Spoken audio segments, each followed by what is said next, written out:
Hello again. We are going to finish up this chapter by talking about proportional and non-proportional relationships.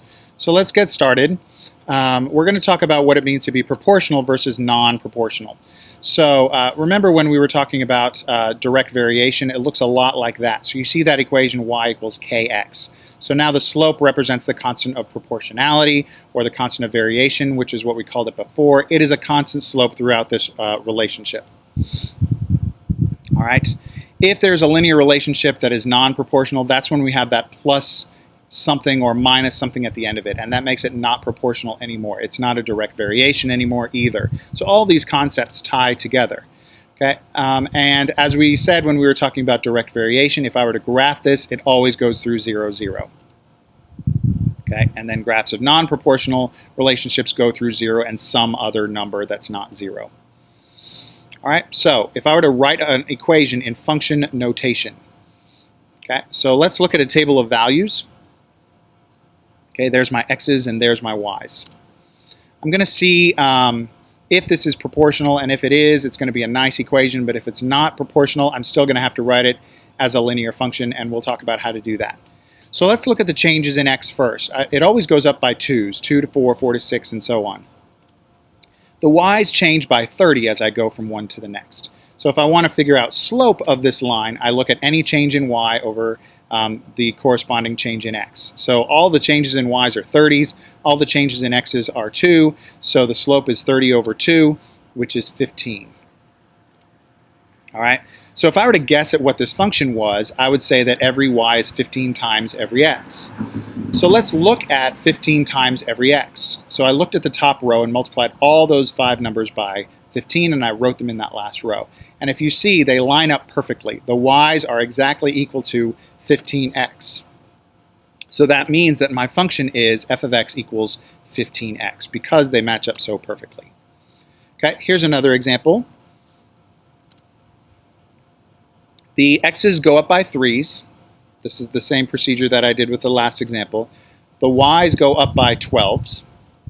So if I'm looking for slope, I'm looking at change in y over change in x. And all the 12's, pick any one of them, divide it by any one of those 3's, and you will get a slope of 4.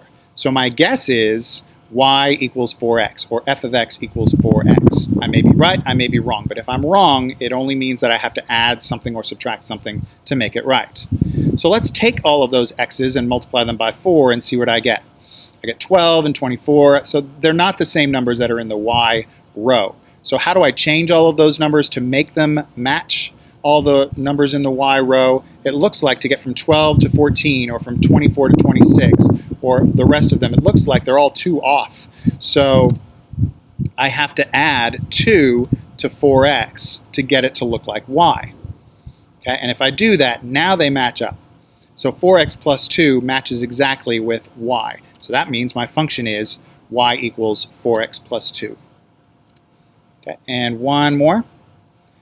Those are my x's, those are my y's. The changes in x goes up by 4. And looking at the change in y, the y's go down by 3.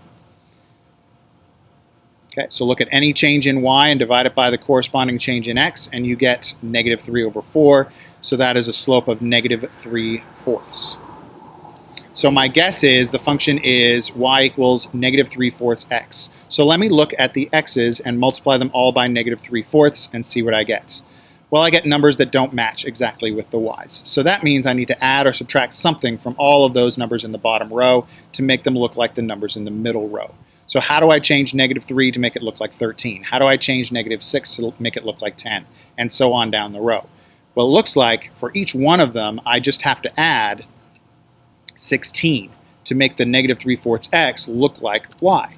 So what that means is my equation is y equals negative 3/4 x plus 16. Okay, so now the last row looks like that y row. So I know that my function is y, or f of x, equals negative 3/4 x plus 16. So that's the process for when you're given a table and you're asked to figure out what the equation is for the points in that table. We'll do more of this tomorrow. If you have any questions, please let me know, and I will see you tomorrow.